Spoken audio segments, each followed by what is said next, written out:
Yes, my name is Narita. First, there are 2 points I'd like to mention. Unlike Takeda-san and Nagoro-san, who might be here, I am not an expert in Social Security or anything, and I have almost no knowledge.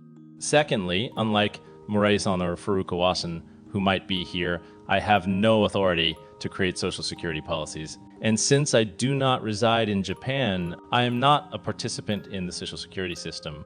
Furthermore, I am not currently paying health insurance premiums or enrolled in a pension plan. So in short, I'm in the worst position possible with no expertise or personal involvement. Yet I have come forward to speak a little.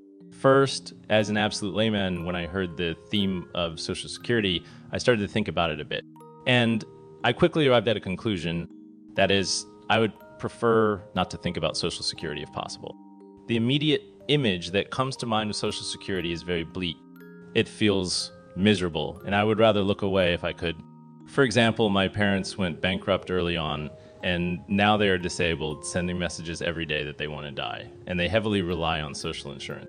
For me, that's the image of Social Security, so I would rather avoid it. I thought about how I could avoid it.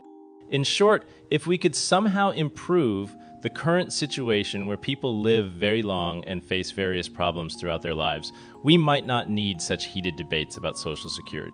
So I thought about how we could reduce the effects of aging in various life risks, and I arrived at a conclusion. That is, it might be good to do something like collective decision-making.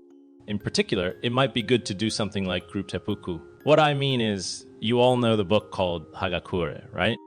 It's a guide to living written for samurai around the mid-Edo period, and it contains a famous phrase. It goes something like, "The way of the samurai is found in death." The typical interpretation is that samurai, being Japanese, are willing to die for a just cause or purpose. However, if we think about it a bit more deeply, it's a challenge to the samurai who have become corporate employees and can no longer gloriously die on the battlefield, even in the mid-Edo period.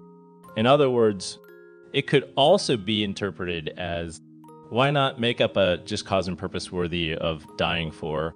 The great cause we should discuss here is, in a sense, how to change this world where people age and live forever, and create a world where we don't need to discuss issues like Social Security.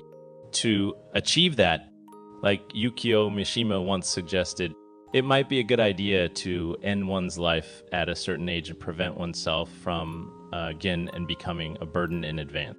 If Japan's society were to become one where exceptional elites, like all of you, as leaders, commit seppuku one after another, it would not just be a Social Security policy, but also the ultimate cool Japan policy. A great way to once again demonstrate Japan's presence to the world, I believe.